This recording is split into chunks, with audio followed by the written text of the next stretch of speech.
Is there any other thing you guys want us to discuss before we go into what we need to do in today's class?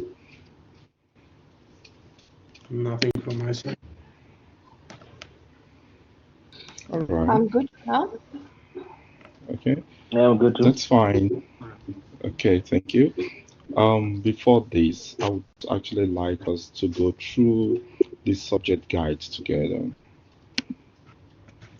This is the slide I've shared with Apple and Blackboard, but I want us to look through the subject guide and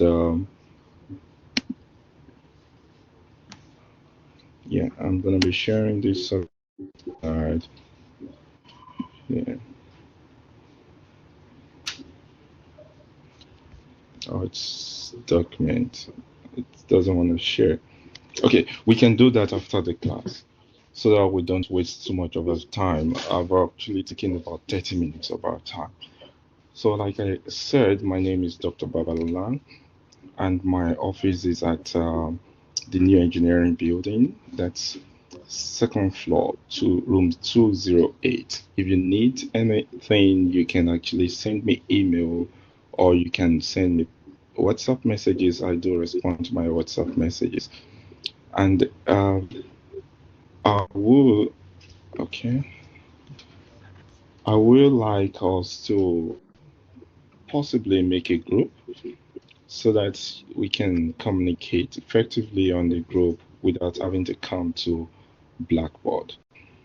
Whatever information I want to pass across, it's going to be valid on that WhatsApp group, and also I would try to pass it across on Blackboard just for anyone who misses out the information on WhatsApp.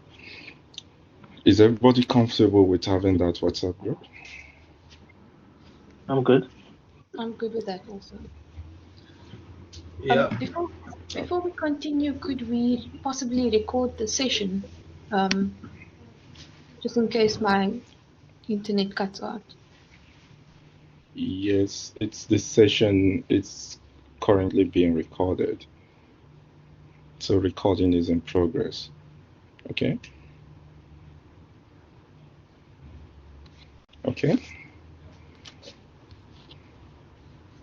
All right.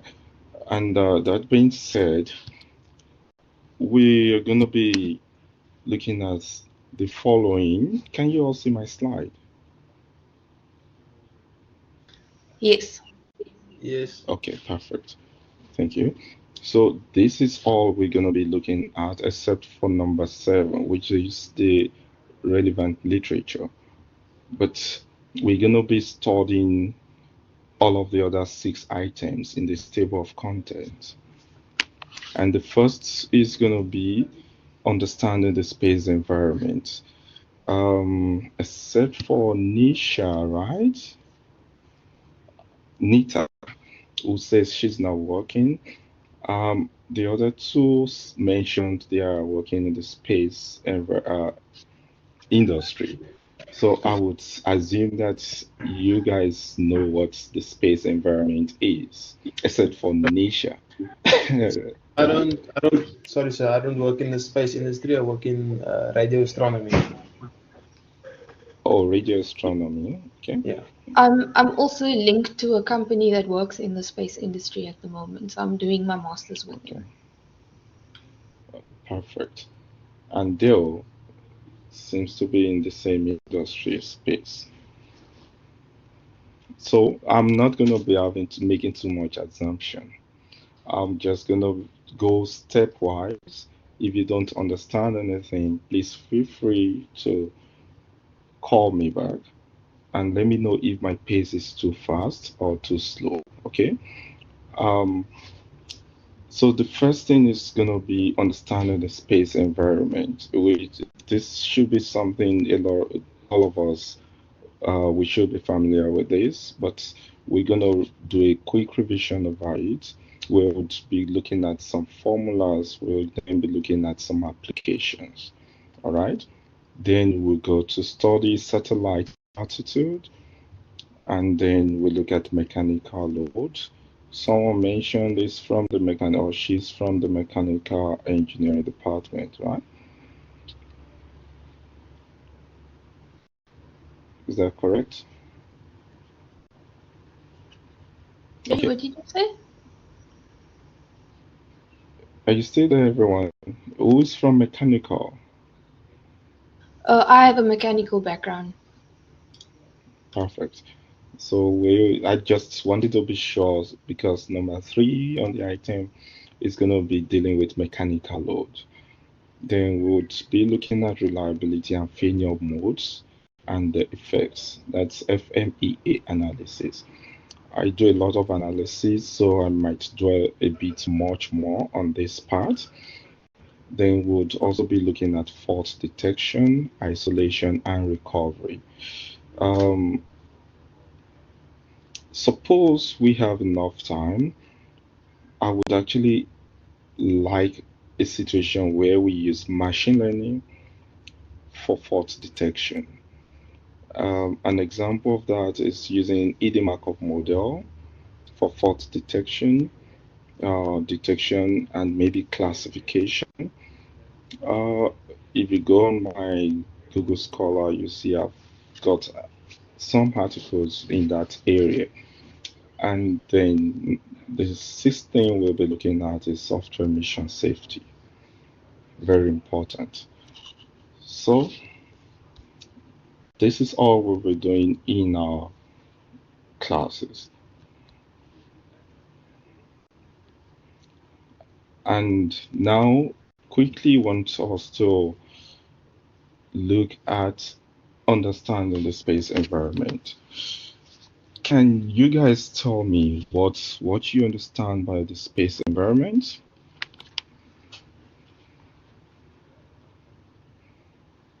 You can someone, I don't want to call names, we're adults.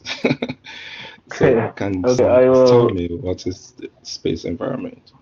Okay, so what I understand is a space environment is an environment with how can I put it? Low outgassing capabilities, lots of radiation, um, acceptable to heat of yeah, radiation, and uh, yeah, it's mostly what I understand, but not don't really understand too much. But that's why we in this subject. Yeah, My, thank you. And my yes, go ahead. understanding is that so there's ultra low vacuum in the space environment. We work with vacuum systems as well, so I understand that there's extremely high radiation, and then you have also you have big temperature differences. So you have high temperatures and you have extremely low temperatures. So these are at least the environmental effects in space, is how I understand it. Okay. So I've also how I okay, go understand ahead, it is Nita. that it's a very hostile environment, like Adrian and Dale mentioned as well, but it's also susceptible to electromagnetic fields and sort of what is it called now again? Space weather in terms of like solar flares. So it's very interactive with its surroundings, and depending on its surroundings, it will then use certain physical phenomena. Thank you, thank you. You've all said it right. Actually, Dale and Ibrahim did not mention what Nita added, which has to do with weather. I heard Dale mention radiation and Ibrahim mentioned radiation. Dale included vacuum and Nita actually mentioned weather. So what this tells us is the space is a vast expanse environment. It's huge, like we all know, and it's filled with several celestial bodies. It's something that goes outside of Earth. So we have different cosmic events and electromagnetic interactions occurring in that environment. And we also have space weather, we have space radiation, we have effect of this on everything in that environment and even outside of the environment. And it's that brings us to the point where it becomes crucial and important for us to study this phenomena that goes on in the space. And it's important for space exploration. Those of you working in the space industry, you know that. If you need to design anything that has to go into the space, you need to put into consideration so many other things, so many factors, such as gravitational force, um, the you want to consider the electromagnetic interactions, you want to consider a whole lot more because you're going to be leaving the earth to another space. Okay, so it's also useful for us to understand the phenomena for the purpose of satellite communication. We know what NASA does, and yeah, we know a lot of satellites is being sent into the space, and some for security reasons, some for communication purpose, and etc. So it becomes very important for us as engineers to understand this environment. I heard Nita mention it's harsh.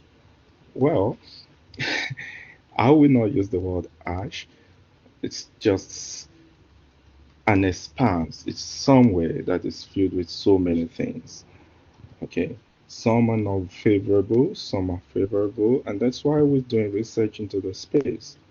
All right. So as to find out what we can explore from it. All right. That being said, we then need to see what physical process shapes the space. I hope this image is clear. If you want to see a better graphics of it, you can go download it from planetseducation.com. All right. Um, there's so many physical processes that goes on that to shaping the space. For instance, we all know there are four fundamental forces of nature. We have the strong nuclear force, which we usually term as the strongest force of nature because it ranges between 10 raised power minus 15, and that is very strong to shaping the space. Then you have, like Nita mentioned, electromagnetic. This is another force that is considered as the second strongest. Then we have some weak nuclear forces. All right. And then we have the gravitational force. We are usually very familiar with the gravitational force uh, because a lot of studies, a lot of work has been done in that area, especially when you're coming from the physics perspective. So these are the four fundamental forces of nature that shapes the space. And part of the gravitational force, which is the weakest, we see the gravity and celestial bodies. We have that's a phenomenon, that's a process. We have the solar phenomena, a solar process. We have cosmic and galactic phenomena. We have space weather and space climate. We're going to be dealing more on space weather and space climate. You hear me talk a lot on that. You hear me emphasize gravity. You hear me emphasize a lot more on atmospheric phenomena in space and then electromagnetic interactions.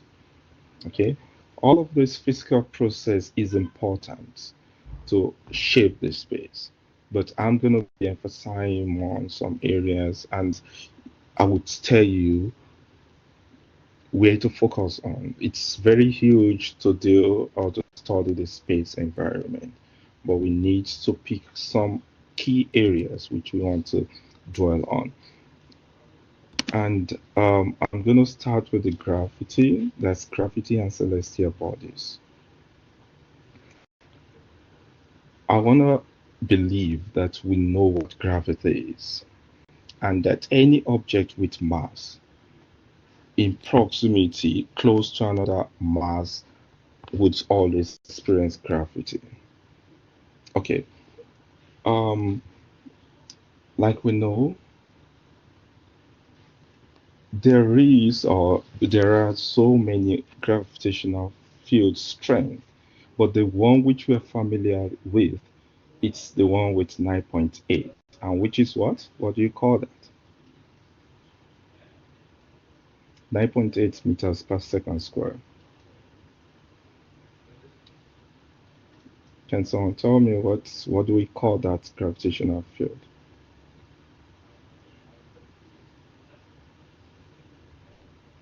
Otherwise, okay, let me ask, where do we use that?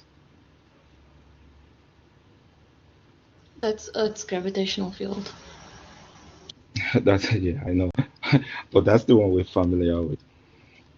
Okay, but we have a lot more gravitational free strength. And if you look at this diagram, I've asked a question, but just don't look at that question. I'm pointing, um, okay, I can do this here. It's too big. Size.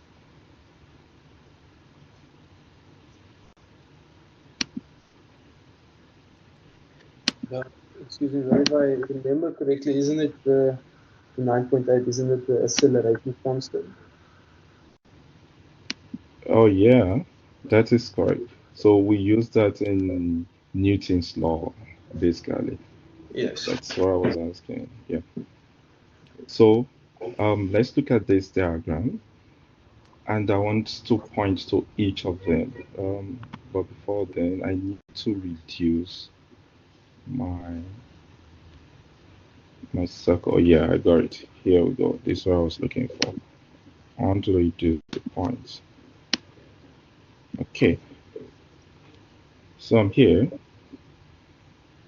We start from 6, and then 5, and 4, 3, 2, then 1. Okay. So let's look at this. 1 is the continental crust, which sometimes we say it's where space starts from. Okay. And then 2 is oceanic crust. And then 3 is where we call upper mantle. Alright? Then 4 is the lower mantle. And then 5 is the outer core. And 6 is the inner core. Remember that this is inside the heart. Alright? And 6 is the core of the heart. So what happens? I would like someone to tell me what happens at the core of the heart.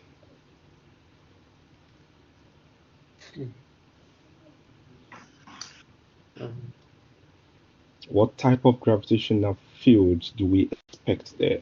Is it a very strong one? Is it a weak one? Or is it a moderate gravitational field?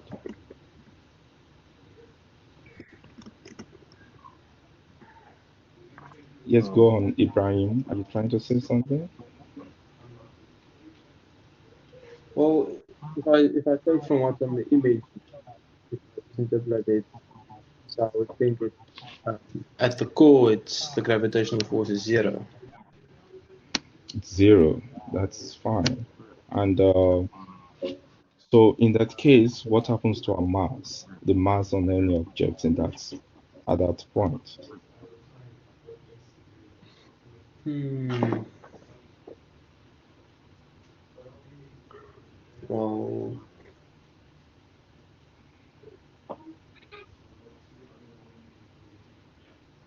mm, That's what they said.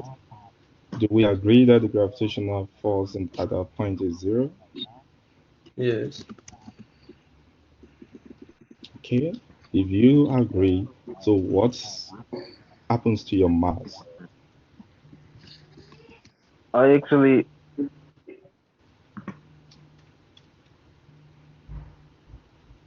mm, Well, can I comment? if you just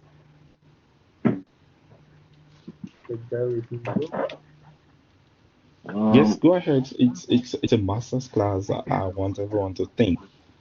yeah, I think the gravitational force at number 6 is the highest because um, that is, for example, if you look at the structure of this, it's almost like a rocket launch. So that is where it's actually at its highest. So Dale says, is it Dale that says it's the highest now? Who spoke last now? It was Dale. Okay, so Dale says it's the highest. Did Ibrahim says it's gonna be 0?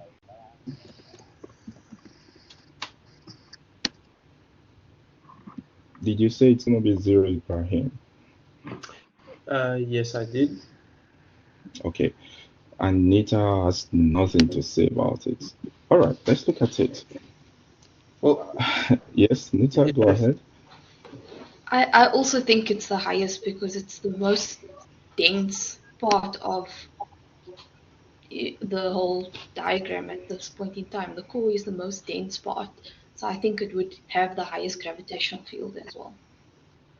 Okay, yeah, um, that is actually correct. It's because it's a dense part. You have it to be amongst everything. It's the most dense part, okay? Because it's the core. And in that case, you're going to have more mass on any object, and that's at that point. And then it's going to result to a stronger gravitational field. So let's look at this part. I'm just going to change the color here to But red. isn't Okay, when go you ahead. get closer to the center or the core of the Earth, won't the gravitational force actually zero out because you are now that you are in this core of the Earth and the gravitational force um, it's essentially pulling from all directions. Yeah, it's denser. You have it denser at the core. So because you have it denser at the core, you're going to have more mass, okay? And that will Okay. result to a stronger gravitational field. It's now we're looking at the density at the core. Okay. Okay.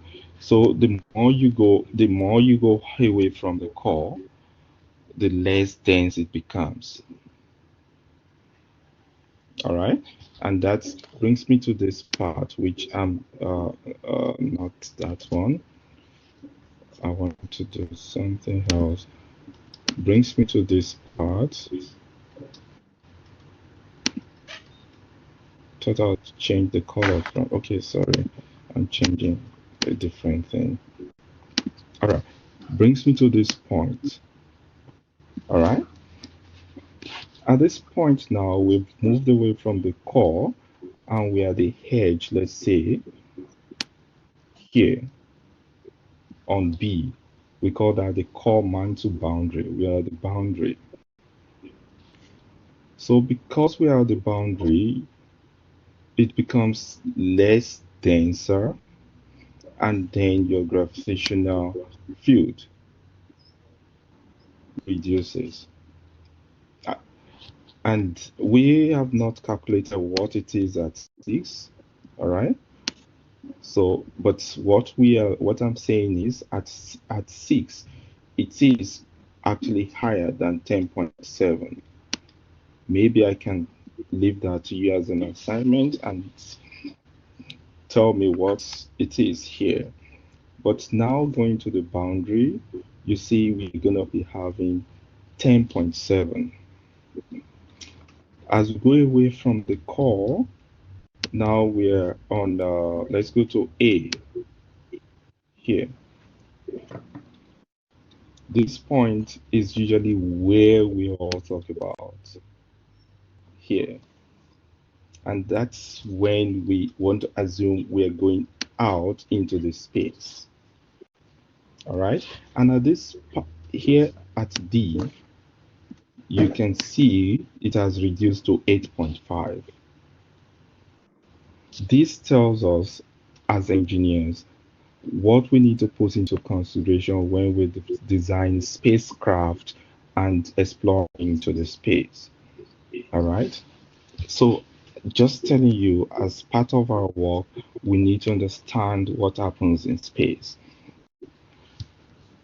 So can someone also tell me here what will be the mass of a body here? Can you just assume what will be the mass in relative to what you have at the core of the Earth? Is it going to be lighter? Is it going to be heavier? It's gonna be less dense because like it's a vacuum space, so you're gonna have lighter particles moving around within that space, so it would be less dense. Yeah, so that's correct. So obviously at this point in the space, you have everything acting like particles, and that is the correct word. All right. And this is what forms all our laws of gravitation. Okay. And we're doing that here on the next slide.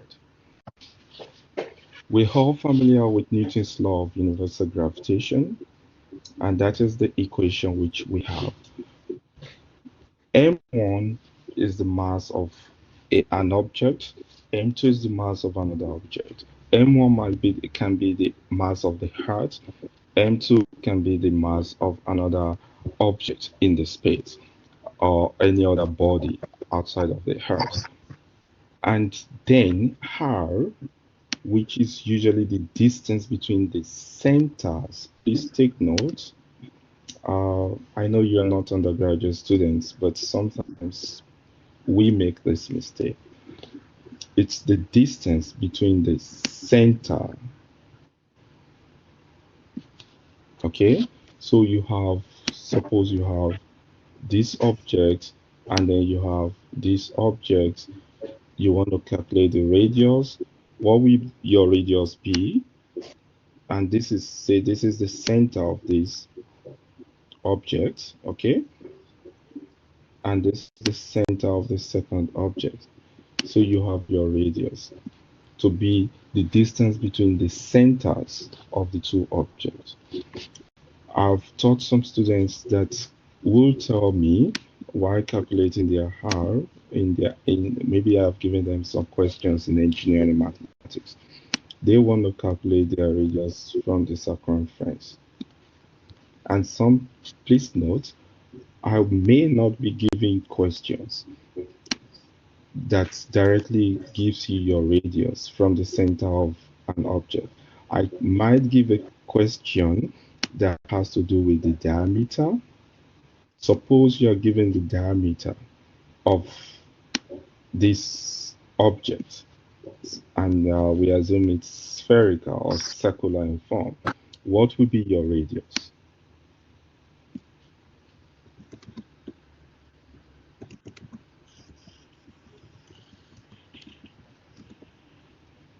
I'm asking a question. Suppose you are given the diameter, what would be your radius as 10? It's half of the diameter.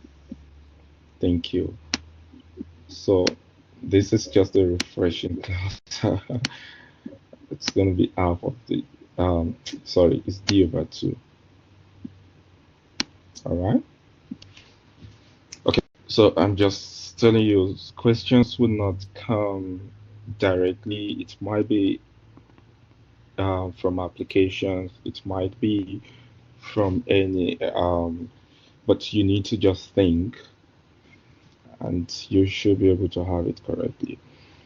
So yeah, this is the Newton's law of universal gravitation, which we're all familiar with.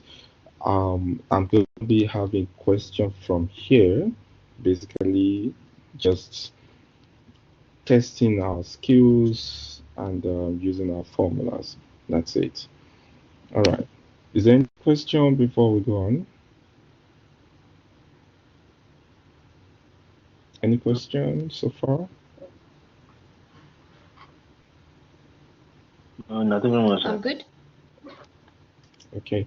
I promise I'm gonna finish the class on or before 6. It should have actually been the introductory one, but I'm very conscious of our time. We have very short time to deal with all of this, and we have a lot to deal with. Who knows what the Kepler's law of planetary motion is?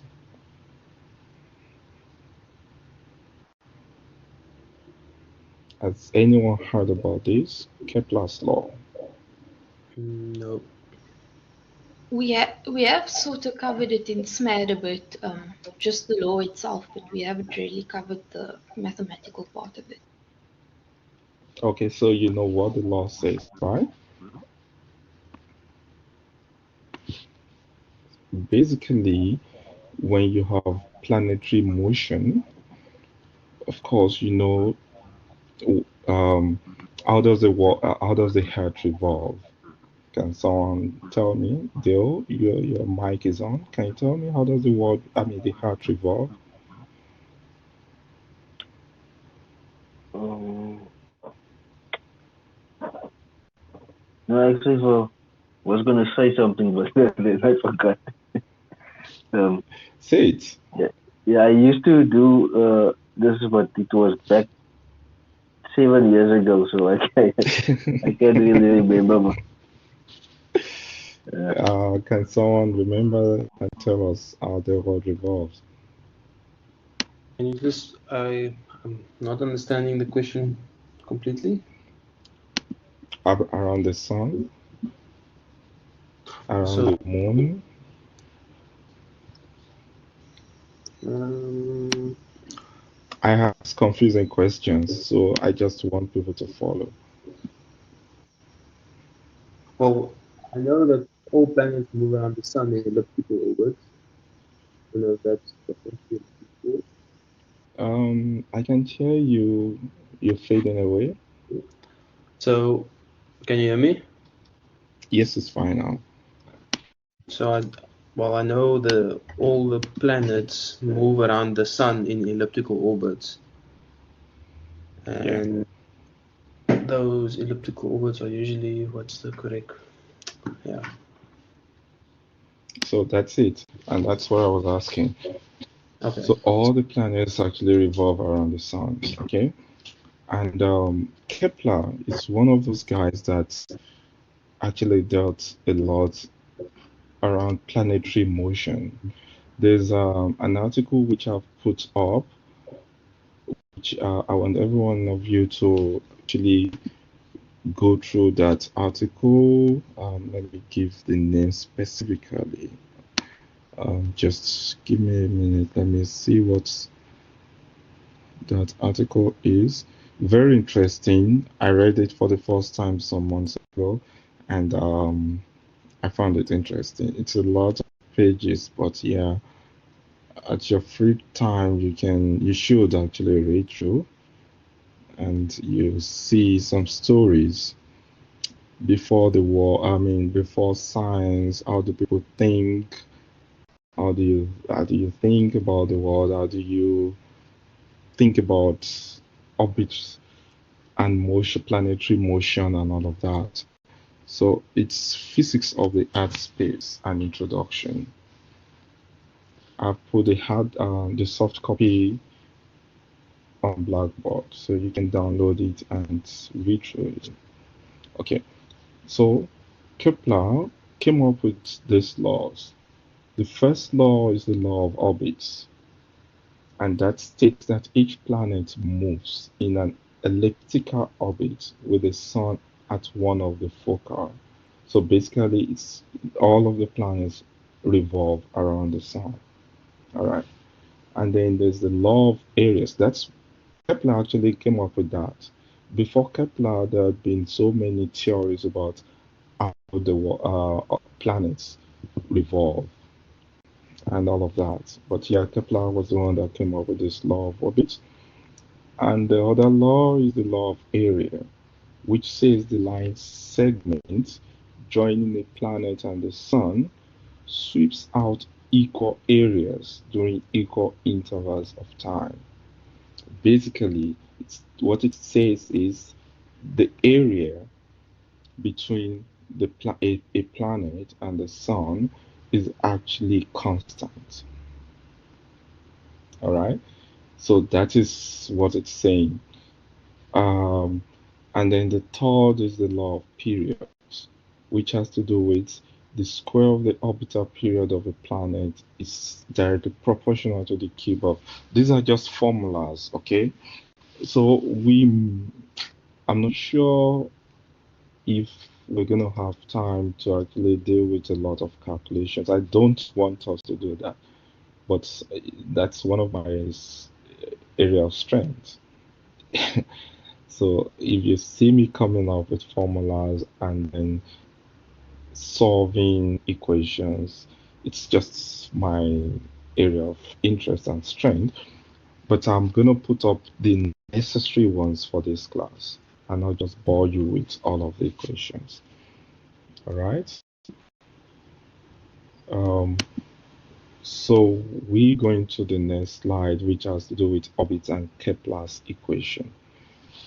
Each planet moves in an elliptical orbit with the sun at one of the foci. That's Kepler's first law. And its equation on this is relating the position of a planet in its elliptical orbit to time. So what he did in this equation, this is called Kepler's equation, different from Kepler's law. All right? So don't mix this up. Kepler's equation different from Kepler's law. All right? So here, in his equation, he wants to create an equation that links the position of a planet in its elliptical orbit to time. And he has done that using this equation. So M here is the mean anomaly, E is the eccentric anomaly, and this small e is the eccentricity of the orbit. We're going to see how to use this equation when we're solving problems, all right? These are just fundamental things you need to know.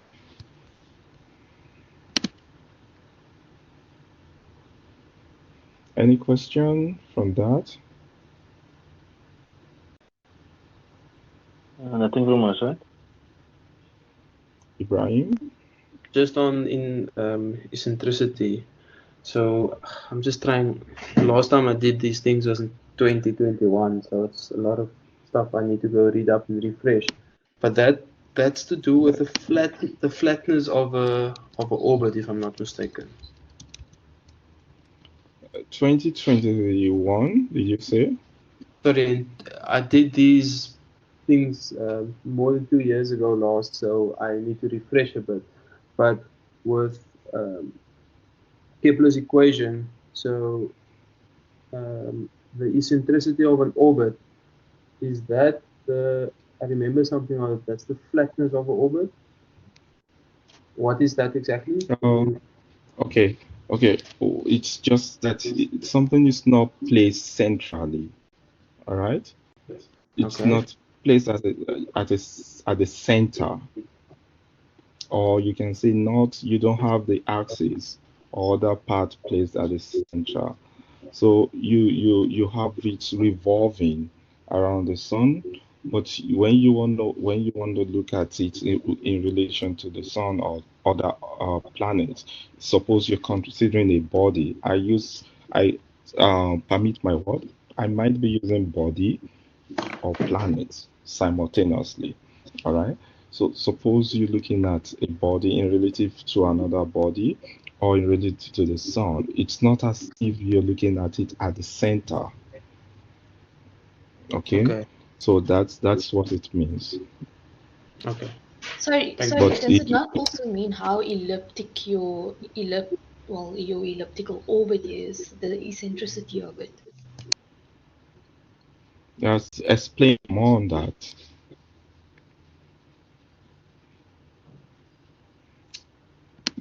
Can you explain more on that? Yes, like certain orbits you get are more circular or more closer to circular than other orbits. Some orbits are more have more of a major semi-axis, a longer major semi-axis, so it curves more as a longer elliptical orbit. I don't know how exactly to explain it, but from what I recall from 2 years ago, that eccentricity is basically telling you how elliptical, like how elliptical your orbit is. So if it's more towards the circular side, not exactly circular, but tending towards the circular side, or more towards like a complete elongated ellipse. Okay. Yes, Ibrahim, go ahead.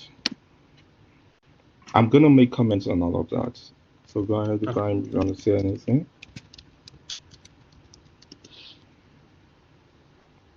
Dale.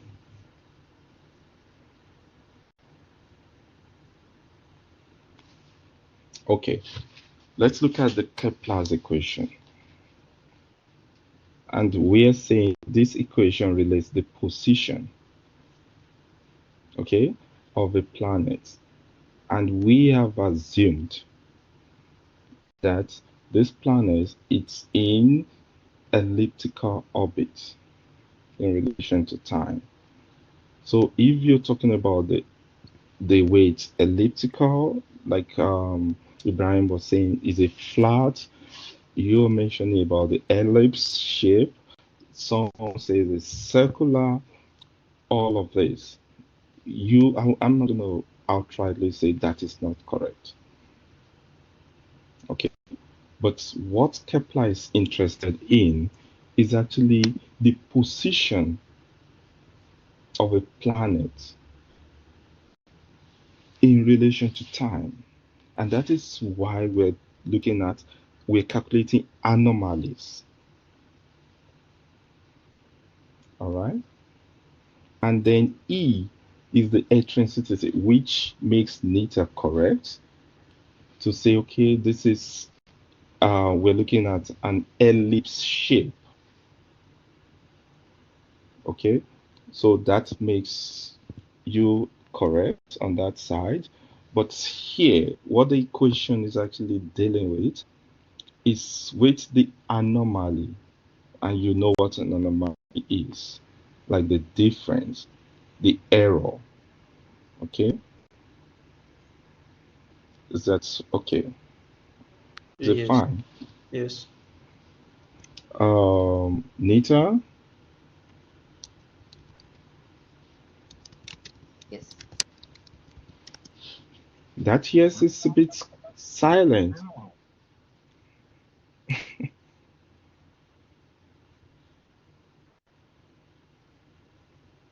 Yeah, like Ibrahim said, just refreshing my memory as well. Yeah, so no questions for us at the moment. Okay, so basically you use this to calculate the position of the planet, satellites, and other bodies in their orbits. Okay, so that's what we're using it for.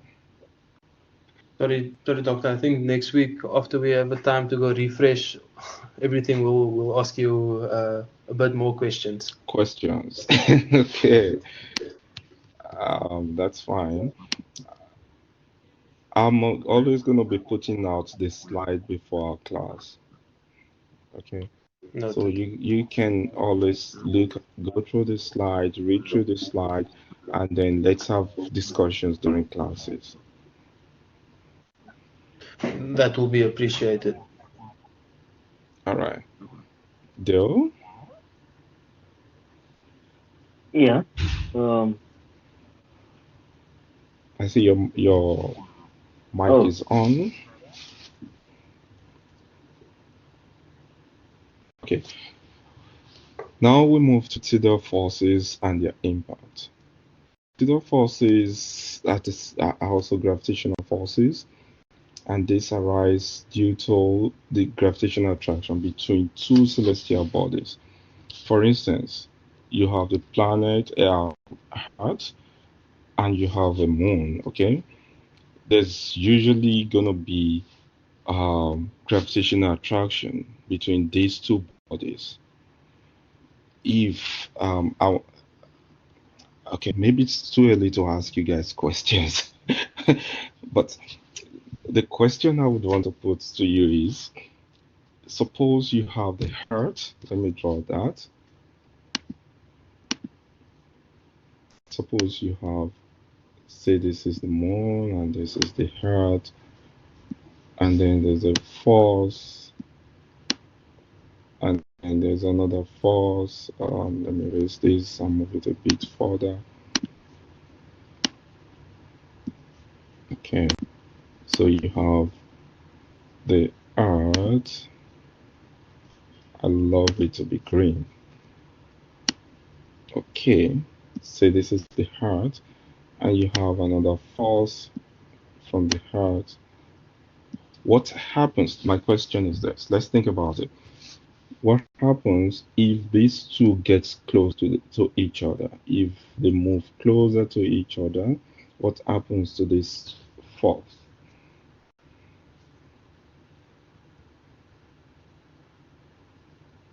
What happens to the gravitational force?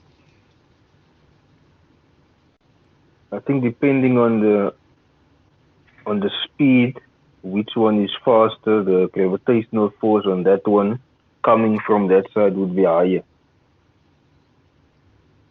than from the other side. So it will impact, have a larger impact from the one with the larger gravitational force on that side. So you want to look at it with respect to the speed, right? Yes, I would compare the speed, but of course, like in the calculation, it mentions the mass, but I think speed would also be a massive factor as well. Okay. So who else? Ibrahim, what do you think? Sorry, can you just repeat so I can understand the question correctly? Okay. My question is, what happens to the gravitational force between these two bodies? This is the Earth, this is maybe the moon, and the distance between them. Let me just put a distance now. I want to write a distance. Say the distance between these two bodies. Say it's 10 kilometers. Let's just assume it's 10K. What happens? What do you think will happen if now we move these closer to each other? We reduce the distance here to 5 kilometers from 10. Well, the force, the effect of the gravitational force on the one body will be larger on the other body. So if I can think just of, so let's use I'm trying to put it in a practical example. So I mean, we're talking about tidal forces. So obviously, as I understand it, the ocean tides rises and drops, and that's because of the effect that the moon's gravitational force has on the Earth. So, as if I'm not mistaken, is the distance constant between the moon and the Earth at all times? Is it what? Is the distance between Earth and the Moon constant at all times? Okay. Let's leave that. I'm picking up your understanding of this, and I appreciate that you have mentioned the distance. Bill has mentioned the velocity or the speed, and then Nita. So Ibrahim, can you just hold on your thoughts? Nita, I want to hear from you. So I would think the larger mass has a greater effect on the forces between the two bodies. So, like Adrian said, that because the moon has such a big effect on the tidal part of it, as you move it closer, um, the Earth's force could possibly have a greater impact on the speed of the moon Mm. and possibly the force exerted on the moon as well, from the Earth to the moon. I don't know if I'm explaining myself Thank you, correct. thank you, Nita. I'm excited. I'm gonna tell you my excitement. Um, One of you mentioned the velocity, which is actually one key effect which happens when two bodies move closer to each other in space, right? The other person mentioned is it the distance, right? And then you have mentioned the masses, and those are the actually three dependents, which is gonna tell us what effect we're gonna have when these two bodies move closer to each other in space. So, suppose this is an exam, I'm gonna have the three of you have 100%, and that's my excitement. So, this brings me to the tidal effects, okay, and brings me to tidal forces. As these bodies get closer to each other, we know that the gravitational force between them can cause a tidal force or can cause tidal forces, not only one force. And then the tidal effects can then result in the deformation of the bodies. That is very important. And that could be due to the differential gravitational forces acting on them, resulting from maybe the velocities, the masses, and what's the third one now? Can you someone remind me? And then the distance. All right. Distance. Yeah. So I want you to take note of that. You have the masses, you have the velocities, and then you have the relative distances. Okay. And yeah, let's take, for example, tidal forces between maybe a planet and its moon, like I've said, would always or can, let me not use always, because you guys are researchers, it can lead to what we call tidal bulges on both bodies. So it can either make it to expand, it can make it to shrink, it can affect the shape of these bodies. All right. So that's all I have in this slide.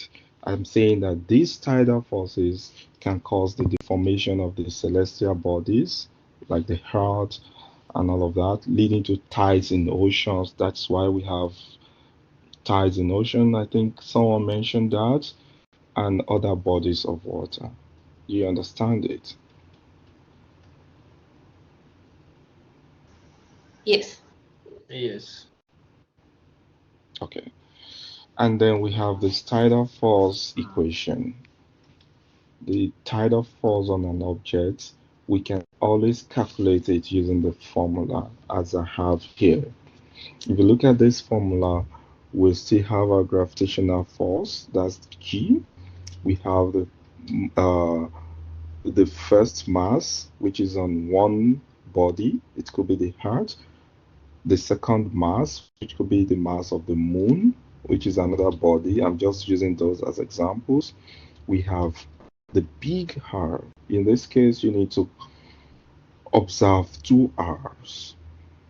The first R, which is the big R, is the radius of the celestial body. That is the body experiencing the tidal force. Okay? And then which will actually be specified. Then you have the distance, which is our small r. And our distance is still the same distance we're talking about that we need to obtain from the center of the two celestial bodies, or these two bodies. Okay? So don't mix up your big R and your small r. The big R is the radius of the body experiencing the tidal. The second small r is the distance between the centers of the two celestial bodies, as we have always had it. All right. I have about 30 minutes to go. I've mentioned this initially, that part of the impact of tidal forces, you have tides in ocean, you have tidal locking, you have orbital decay, you have tidal heating. It's going to be nice if you read up on this yourself, just to be able to understand all of the impacts. Okay, and basically, like, we are interested in tides in oceans. You all know, you go to the beach, they tell you no, the beach is closed because there's a tidal rise or what of all of that. And this comes as a result of the distance which a body, suppose the heart, has with the other body. Okay, and it's actually important for astronomy and planetary science. You can read up on this.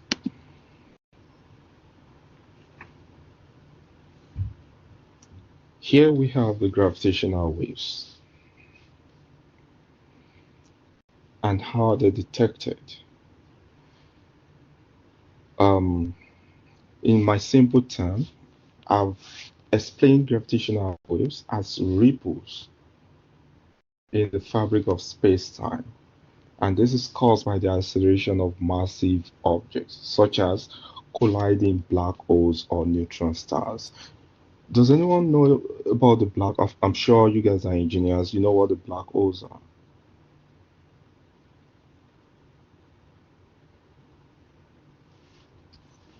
You Not guys know what the black holes are?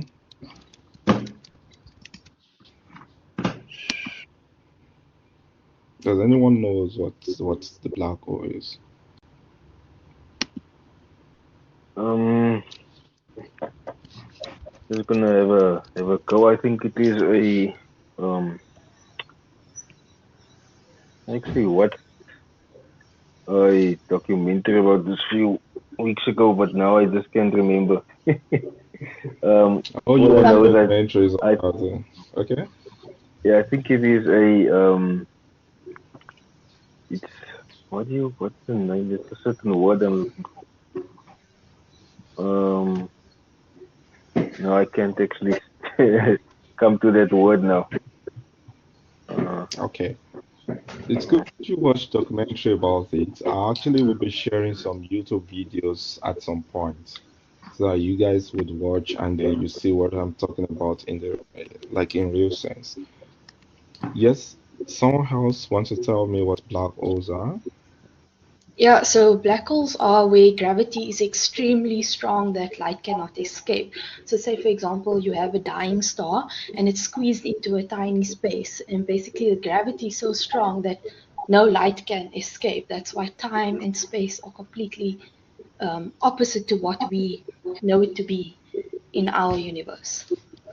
Why can't light escape?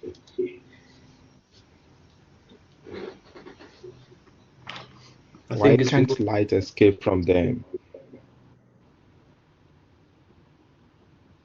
because I think the gravitational force is so high that not even light can escape. So it's to do with the That's it. magnitude of the gravitational force. Yes. So, We call it black because it seems to be it seems like you cannot see through it.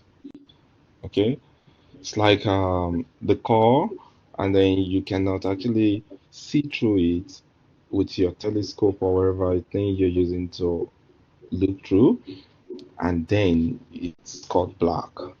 So, and then you have a lot going on in there, basically, a lot going on in there.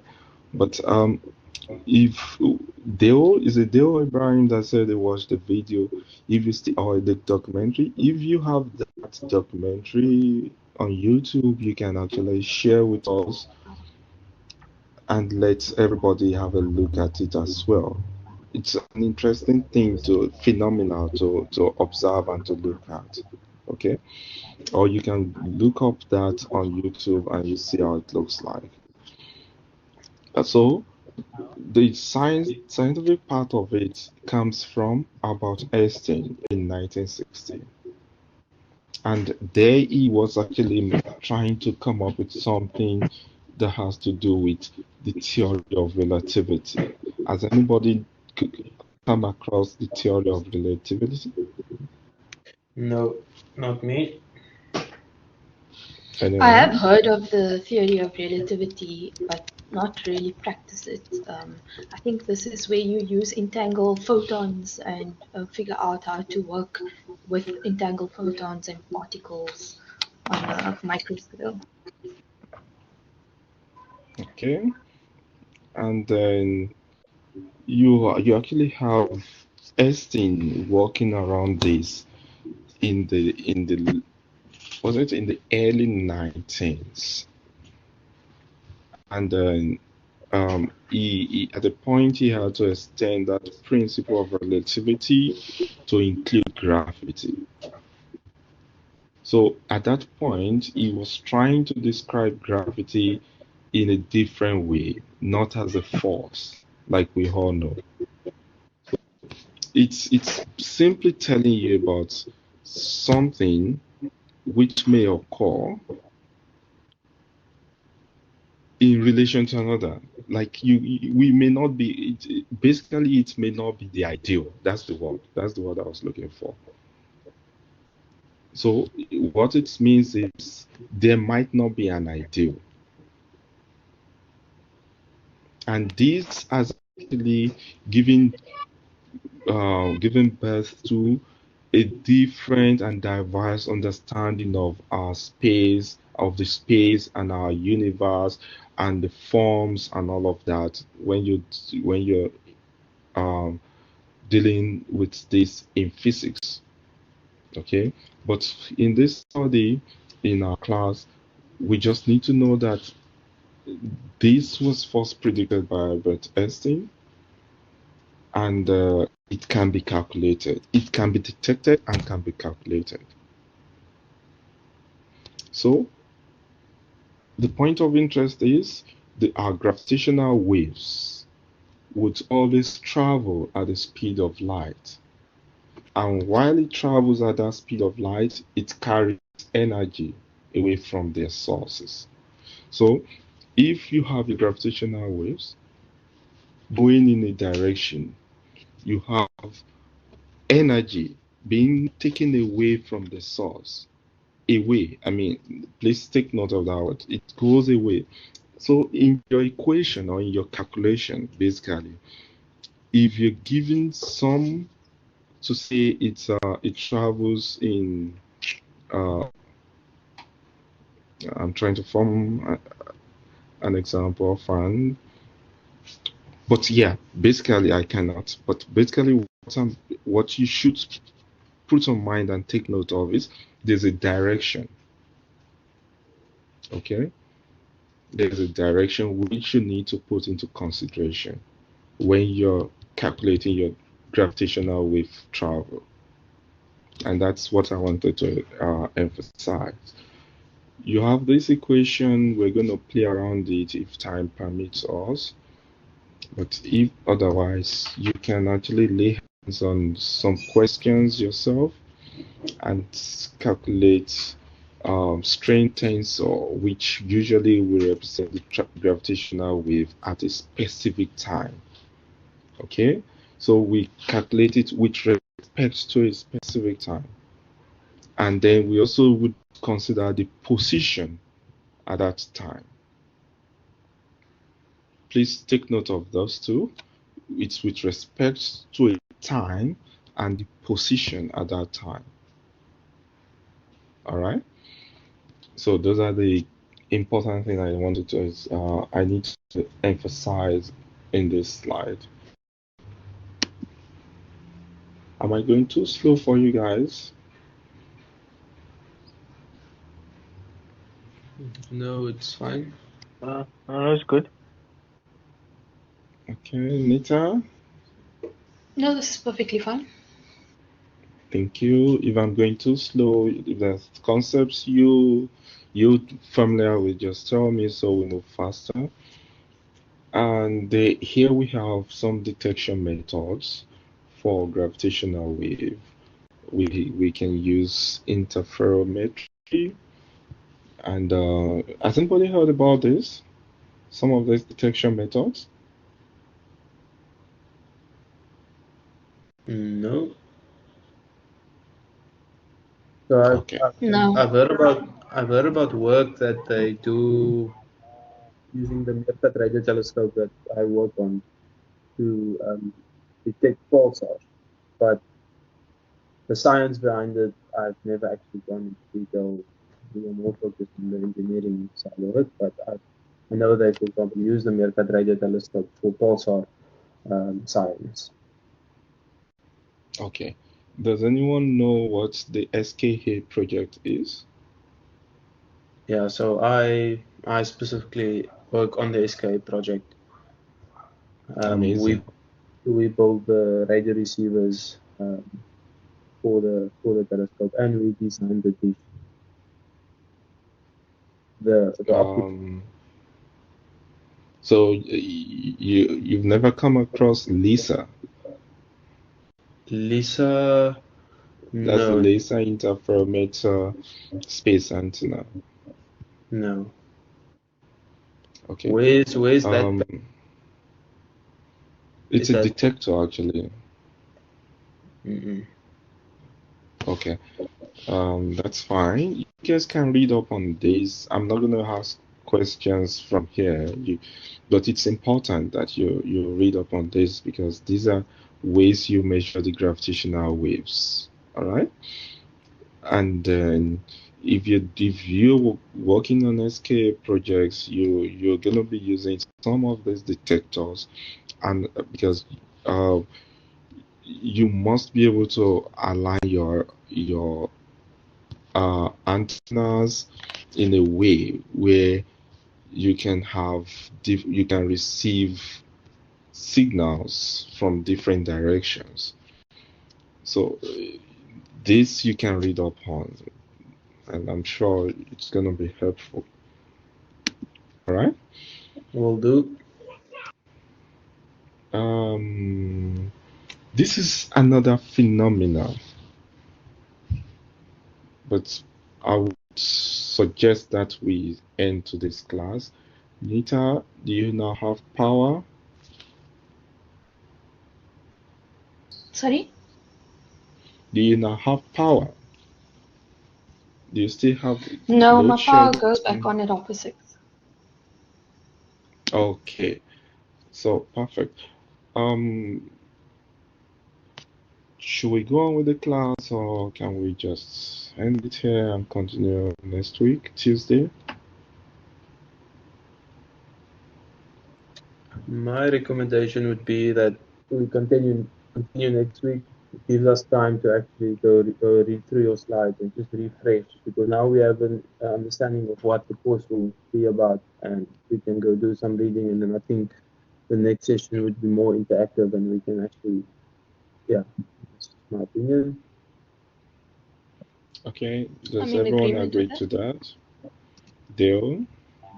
Yeah, it sounds good. What I agree with what Ibrahim said. Okay, perfect. In that case, I'm gonna end the slide here. have ended on gravitational phenomena, gravity. So I will be picking up from solar phenomena, but I would want to initially I wanted to create a group, thinking I was going to have 5 students, but as it stands, I cannot create a group from 3 students. Okay, so what I will do is I'm going to leave it to each person to actually read up and come up with a discussion. Okay? So Okay. I will want, and I'm gonna just allocate it randomly as I have the names on the participants list. Dale, will it be possible you read up on cosmic rays and galactic phenomena which shapings the space? All right? Cosmic. Can you mention again, sir? Which one? Is the galactic? It is this slide is what I want you to read up on. Okay, yes. And this is cosmic rays and galactic phenomena in shaping up space. Yeah, it's exciting. So I'm gonna assign this to you. That's Dale.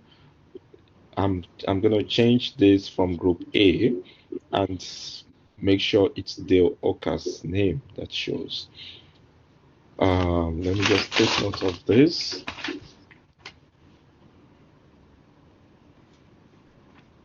All right. Then we go to the next.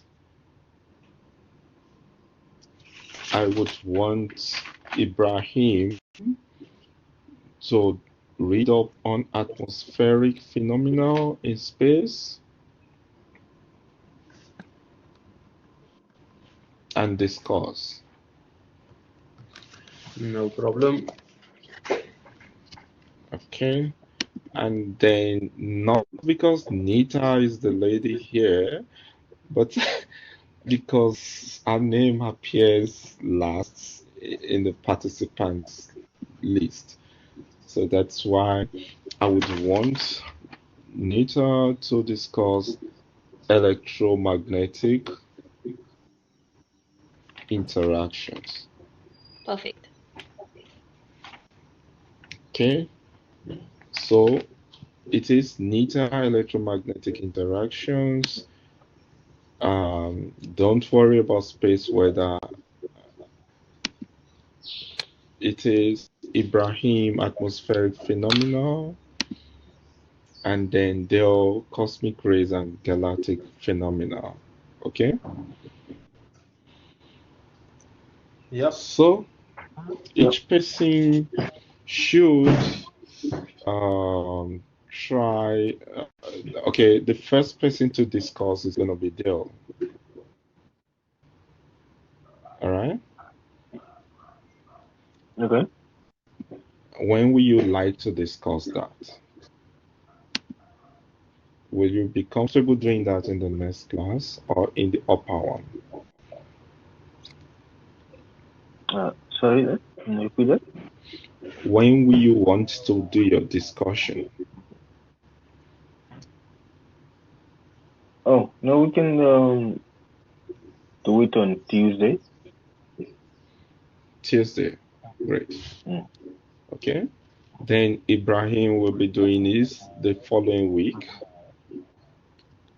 Noted. and Nita will do ours in the other week. So Perfect. that's what we're gonna be doing. And then since you guys all have your subject guide, please go through it carefully and let's deliberate on some parts which you may not understand from the next in our next class. Is it okay? Yep. Okay. Thank you. Sounds good. It should actually be an introductory class, but I'm very conscious of our time.